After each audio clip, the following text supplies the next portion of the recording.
Em nosso estudo de hoje, a lição 129 do livro Palavra da Vida Eterna, na fonte do bem. Então, enquanto temos tempo, façamos bem a todos. Paulo na carta a Gálatas, capítulo 6, versículo 10. Muita gente só admite auxílio eficiente quando o dinheiro aparece. Entretanto, há serviços que o ouro não consegue remunerar. Há vencimentos justos para os encargos do professor. Todavia, ninguém pode estabelecer pagamento aos sacrifícios com que ele abraça os mistérios da escola. Existem honorários para as atividades do médico. No entanto, pessoa alguma logrará recompensar em valores amoedados o devotamento a que se entrega o missionário da cura no socorro aos enfermos. Não se compra estímulo ao trabalho, não se vende esperança nos armazéns. O sorriso fraternal não é matéria de negócio. Gentileza não é artigo de mercado. Onde a vida te situe, aí recolherás todo dia múltiplas ocasiões de fazer o bem. Nem sempre movimentarás bolsa farta para mitigar a penúria alheia, mas sempre disporás da frase confortadora, da oração providencial, da referência generosa, do gesto amigo.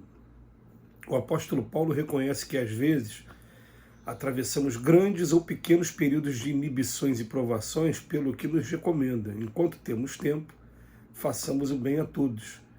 Contudo, mesmo nas circunstâncias difíceis, urge endereçar aos outros o melhor ao nosso alcance, porque, segundo as leis da vida, aquilo que o homem semeia, isso mesmo colherá.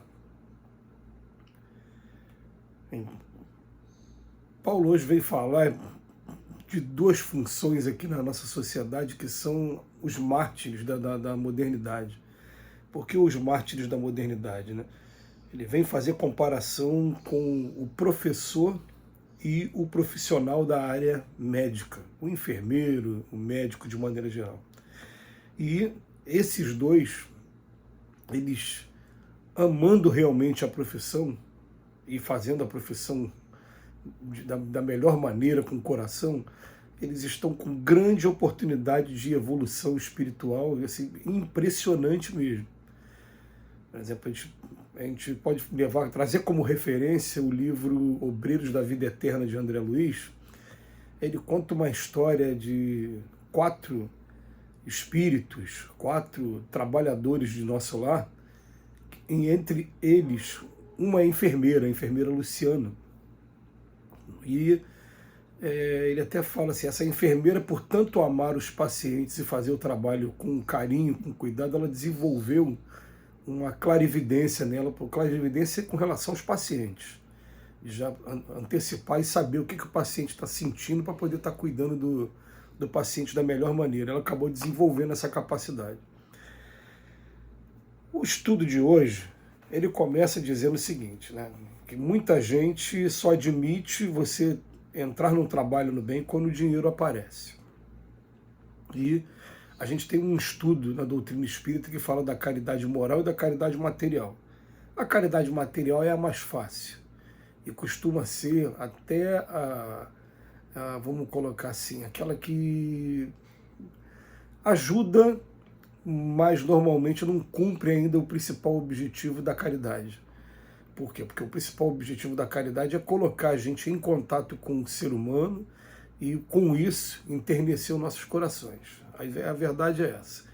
E o que acontece com a caridade material é que você doa sem saber para quem, muitas das vezes você não está tendo contato olho no olho, você não está tendo ali essa troca que é imprescindível nesses trabalhos. Eu sempre recomendei aos meus amigos, né, o seguinte, que essas doações anônimas e que não são presenciais, elas ajudam sim. Vai sempre ajudar. Você corre o risco de ter o recurso que você está doando utilizado de maneira equivocada, isso sempre vai correr, mas principalmente você não vai conseguir ter esse contato. Eu falo, nada substitui esse contato pessoal. A gente fala assim, antes da gente ter uma obra social, mais de 20 anos, a gente todo dia, todo mês, procurava uma instituição que cuidava de idosos e de crianças. Então, com relação aos idosos, a gente sempre tinha que perguntar o que eles estavam precisando. E cada mês a necessidade era diferente. Um mês era grãos, outro dia era roupa, outro dia era fralda geriátrica. Cada mês era diferente. Outro dia era material médico para curativos, né? Só que a gente, na hora de ir lá entregar o que a gente comprava, e que comprava o que desse para comprar também, né? O dinheiro não era grande, mas pelo menos o que era mais importante era ter contato com o ser humano. Então a gente chegava lá, via todas as camas, todas as pessoas deitadas, conversava com elas, via a carência das pessoas. Tinha um senhor, então, que ele desenhava muitos desenhos bonitos. Quando via a gente, ele botava a mão embaixo do colchão e pegava vários desenhos que ele fez e falei, meu Deus, isso aí se colocar num quadro mesmo, a pessoa até poderia ser mais valorizada, né? Esse contato não tem preço. Então a gente ir lá na direção das crianças e comprar uma caixa de bombom, um saco de bombom. A caixa de bombom é muito pouco, né? A gente comprava aquele saco de bombom grande e vinha aquela criançada toda para cima de você para pular. Aquilo não tem preço. Aquilo foi muito maior do que o valor que estaria sendo doado.